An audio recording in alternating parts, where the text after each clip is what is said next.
can survive that shit. Ialah Desmond Doss, yang dipermalukan oleh rekan-rekannya di Departemen Kemiliteran tentang iman Yahudinya yang kuat. Sebagian besar dari mereka mengusirnya karena mereka pikir tentara seperti Desmond adalah tentara pengecut dan sakit jiwa. Namun pada akhirnya, keyakinan yang begitu kuat ini, entah bagaimana berhasil menjadi pahlawan Amerika tanpa mengeluarkan satu butir peluru dalam sebuah perang.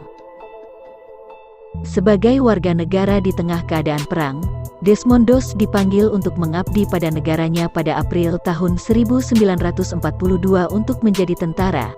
Sejak awal, pria kelahiran Virginia tersebut menolak untuk mengangkat senjata dan membunuh musuh-musuhnya karena itu bertentangan dengan imannya. Desmond menolak karena dia mengikuti perintah ke-6 dari 10 perintah Tuhan yang diimaninya, yaitu, jangan membunuh, dan ingatlah hari Sabat untuk mengkuduskannya. Sebagai hasil dari kegigihannya, dia dicap sebagai pengkhianat. Desmond akhirnya diancam dalam pengadilan militer bahkan sebelum ia berangkat ke medan perang. Pada akhirnya berbagai cara ditempuh hingga namanya kembali dipulihkan di kemiliteran Amerika saat itu dan dia kemudian dibawa bekerja sebagai dokter militer oleh komandannya. Menurut Desmond Doss, ia merasa terhormat untuk mengabdi kepada Tuhan dan negara dan karena itu ia tidak ingin dikenal sebagai buronan militer dan pergi bahkan sebelum diterjunkan ke medan perang. Tentu saja dia yang tidak berpengalaman tidak tahu apa yang akan terjadi di medan perang. Misi pertama Desmond Doss sebagai tenaga medis dimulai pada tahun 1944. Ketika itu ia bergabung dengan Divisi Infanteri ke-77 di Guam. Dedikasi ini membuatnya mendapatkan bintang perunggu untuk layanan di medan perang. Kemudian, pada musim panas 1945, ia kembali berpartisipasi dalam pertempuran Okinawa Jepang di mana pertempuran ini adalah pertempuran paling berdarah dan paling brutal bagi Amerika di Perang Dunia Kedua. Disinilah tindakannya dianggap sebagai pahlawan Amerika. Desmond Doss diharuskan mengawal pasukan sebagai petugas medis di mana itu bertepatan pada hari Sabat tanggal 5 Mei tahun 1945.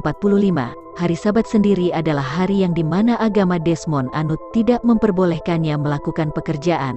Dan dia sebenarnya berkewajiban untuk menyembah Tuhan pada hari itu. Akan tetapi Desmond Doss yang sedari kecil begitu taat merasa bahwa kali ini dia tidak melanggar hukum Taurat saat tidak melaksanakan hari Sabat karena ia bertekad menyelamatkan lebih banyak orang dalam hari suci tersebut.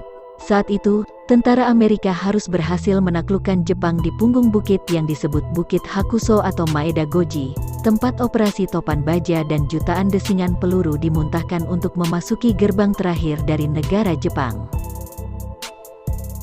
Medan perang sangat mematikan itu, kabut selalu mengaburkan pandangan para tentara dan mayat begitu banyak berserakan. Tentara Jepang juga sangat pandai bersembunyi sehingga sulit dideteksi. Seolah-olah militer Amerika sedang dihantui dalam remangnya kabut dan peluru yang berterbangan. Dari salah satu tentara di barak, Desmond mengetahui fakta bahwa tentara Jepang sengaja menargetkan petugas medis. Alasannya adalah, batalion tentara akan mengalami gangguan dalam peperangan ketika salah satu petugas medisnya meninggal. Seorang petugas medis dapat menyelamatkan banyak prajurit yang terluka. Tentu saja, militer Jepang segera membombardirnya sebagai respon melemahkan batalion darat pasukan Amerika dan tentu, korban tewas dan terluka segera jatuh di pihak Amerika. Desmond Doss sebagai petugas medis, dengan berani tetap berada di punggung bukit ketika pasukan lain memutuskan untuk mundur. Dia menemukan dan menyelamatkan tentara yang terluka satu persatu. Bahkan saat malam hari tiba dan teman-temannya telah meninggalkannya untuk turun dari bukit tempat peperangan, Desmond dengan tekad yang kuat memohon pada Tuhan untuk menolong orang yang tengah terluka sekali lagi, hingga puluhan orang mampu dia selamatkan kala itu. Dalam usahanya, ia menghindari pasukan Jepang dan bersembunyi seperti mangsa yang tengah dikejar para predator. Tindakannya yang gila dan berani itu justru mendongkrak moral para prajurit batalion Amerika yang mendengar kisahnya.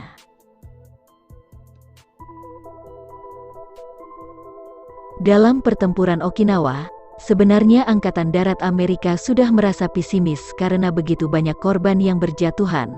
Pertempuran itu memakan waktu yang sangat lama dan melibatkan banyak pihak, tidak hanya militer dari pihak lawan yakni Jepang, namun juga melibatkan warga sipil Jepang yang berdomisili di Okinawa serta anak-anak pelajar dari berbagai sekolah yang diikut sertakan untuk membela tanah air mereka.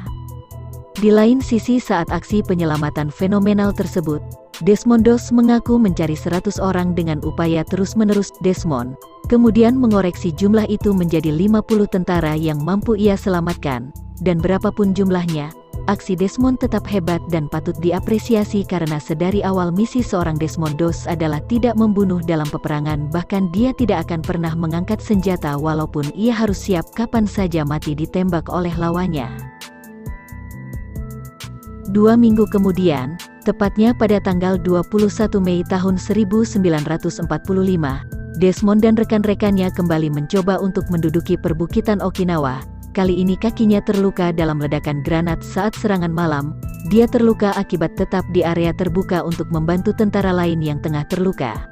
Aksi penyelamatan Desmond Doss ternyata tidak berhenti di situ. 2 hari berselang saat ia telah sembuh, dia memutuskan untuk kembali ke medan perang di balik perbukitan. Dia dan 2 rekannya terlibat dalam serangan pengangkut personel lapis baja Jepang. Ketika Desmond melihat seorang prajurit Amerika yang terluka parah, dia merangkak keluar dari lubang persembunyiannya dan salah satu rekannya meminta bantuan dari alat komunikasi radio kepada kapal induk untuk melakukan serangan darat, yang dimana hal tersebut dimaksudkan untuk mengalihkan perhatian musuh agar dia mampu leluasa menyelamatkan nyawa prajurit lain. Sembari merangkak secara perlahan, dia menarik prajurit yang terluka. Namun saat itu dia terlihat oleh pihak Jepang dan tentu menjadi bulan-bulanan para tentara Jepang yang berusaha melumpuhkan mereka. Beruntung Desmond masih dapat selamat dan hanya mengalami patah pada lengannya.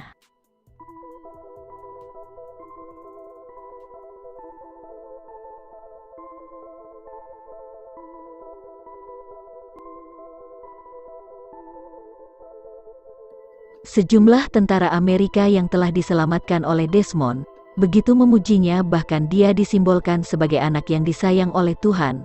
Padahal di medan perang, para tentara merasa begitu banyak kesempatan bagi pihak Jepang menembaknya, namun seorang Desmond entah bagaimana terhindar dari peluru yang menuju ke arahnya.